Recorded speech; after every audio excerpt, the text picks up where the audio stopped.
حضرت سرکار والی بغداد شہنشاہ جیلان رضی اللہ تعالیٰ عنہ سنیت کے وہ علمبردار درویش ہیں کہ جس طرح دنیائے طریقت میں آپ ایک میر کارواں ہیں، اسی طرح دنیائے علم میں بھی ایک آپ شہباز ہیں۔ اور جس وقت کے معتزلہ کا اتنا عروج ہے کہ وہ آسمانی عظمتوں کا مذاق اڑا رہے ہیں، ایسے وقت میں آپ کا کوئی واز غالباً ایسا نہیں ہے جس میں معتزلہ کا رد نہیں ہے۔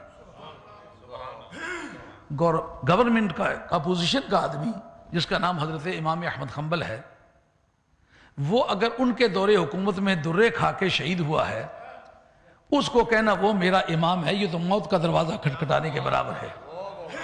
اس کا معنی ہے آئین جواں مرداں، حق گوئی و بے باکی، اللہ کے شعروں کو آتی نہیں رو بھائی۔ اور چونکہ پہلے دن جو ہم نے کام شروع کیا ہے وہ سنیت کے نام سے شروع کیا ہے، ہماری زندگی کی کمائی یہی عقیدہ ہے، اور یہ احسان ہے میرے جد کریم کا۔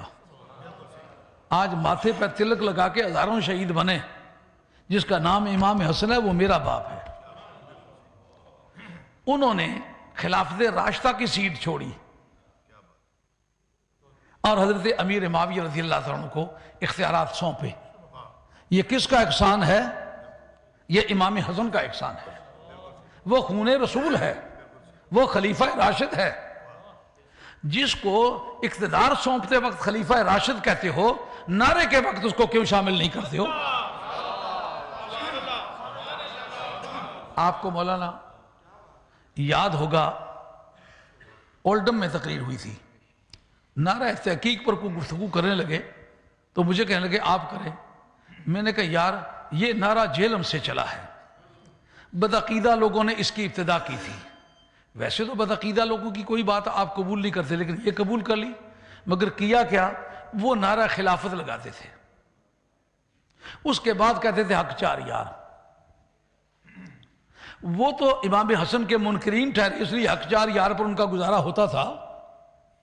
تم تو اپنی سچائی کو ثابت کرنے کے لیے حضرت امام حسن کی خلافت راشدہ پیش کرتے ہو۔ امام حضرت بکی نے کہا، کیوں کہا کہ نہیں کہا کہ وہ خلیفہ برحق ہیں؟ امام جلال الدین سیوطی نے کہا کہ نہیں وہ خلیفہ برحق ہیں؟ امام جلال الدین سیوطی نے کہا کہ نہیں کہ وہ خلیفہ برحق ہیں؟ آپ کی ساری عقائد کی کتابوں نے یہ بات کہی ہے کہ نہیں؟ مقالات الاسلامیین کے اندر ابو الحسن اشعری نے یہ بات کہی ہے کہ نہیں وہ خلیفہ برحق ہیں؟ آپ کے شرح عقائد نے یہ بات کہی ہے کہ نہیں وہ خلیفہ برحق ہیں؟ تو اگر انہوں نے نعرہ وہ چھوڑا ہے تو ان کو تو کوئی اختلاف ہوگا، تمہیں کیوں اختلاف ہے؟ لیکن تم نے کیا بہادری کی، تم نے جواب وہی دیا جو انہوں نے دیا تھا، جواب میں مقلد ہو ان کے۔ صرف نعرے کا آغاز کرتے ہو تو وہ خلافت کہتے تھے، وہ تحقیق، تم تحقیق کہتے ہو۔ یار نعرے کے لگانے میں اور نعرے کے ٹائٹل میں کوئی مناسبت تو چاہیے۔ آپ کیا کر رہے ہیں؟ میں تحقیق کر رہا ہوں، یہ مسئلہ تحقیق کر کے دیں۔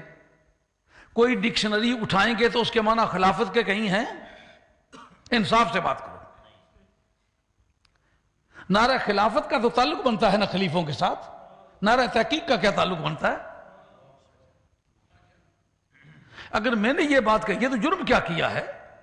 میں نے کہا 5ویں خلیفے کو بھی شامل کرو، اور اگر صحابہ کو تحفظ دینا چاہتے ہو تو حق سب یار کہو، تاکہ امیر معاویہ رضی اللہ عنہ اس میں شامل ہو۔ کہ سب سے زیادہ جس کا انکار ہوا وہ جناب امیر معاویہ رضی اللہ عنہ۔ کہ یہ بات ہوئی کہ نہیں ہوئی؟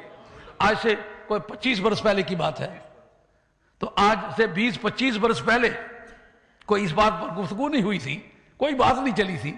یہ بات کہی ہے میں نے نہیں کہی، میں نے برا کیا کیا ہے؟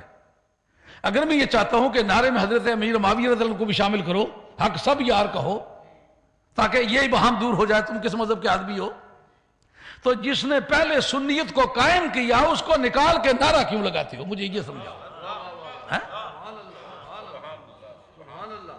بات سمجھنے کی ہے کہ نہیں؟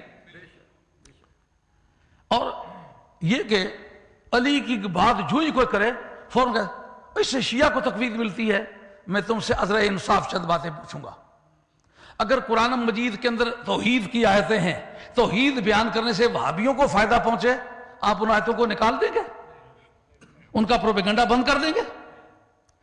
توحید کے وہ مدعی بنتے ہیں۔ لیکن کیا اس بہانے سے کبھی آپ نے توحید سے زبان کو روکا ہے؟ پھر امام ابو الحسن اشعری نے اور دوسری عقائد کی کتابوں نے سب نے لکھا ہے کہ جو خارجی تھے یہ شیخین کی فضیلت میں اس قدر غالی تھے کہ وہ سرکار کے مقابلے میں ان کی تعریف زیادہ کرتے تھے۔ آج اگر شیخین کی تعریف کو صرف اس لیے روکو کہ خارجیوں کو فائدہ پہنچتا ہے، کیا یہ اقدام درست ہے؟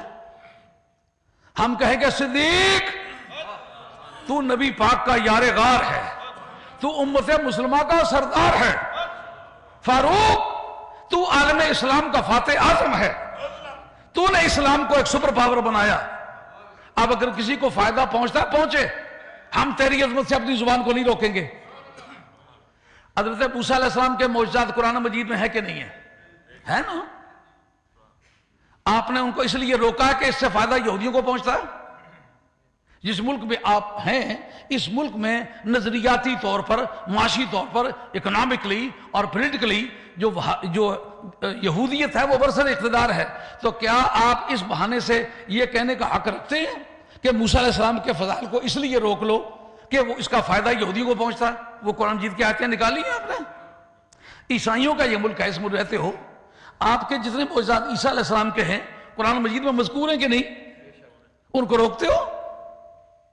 اگر یہ کہو جناب یہ بیان کرنے سے عیسائیوں کو فائدہ پہنچتا ہے، اگر توحید کی آیتیں بیان کرنے سے وہابیوں کو فائدہ پہنچے، شیخین کریمین کے فضائل بیان کرنے سے خارجیوں کو فائدہ پہنچے، یہود و نصارہ کے سامنے موسیٰ علیہ السلام کے، عیسیٰ علیہ السلام کے فضائل بیان کرنے سے ان کو فائدہ پہنچے، ان سے زبان نہ روکو۔ ایک علی ہی ایسا شجرہ ممنوع ہے جس کا ذکر کرنے سے تم گریز کرتے ہو؟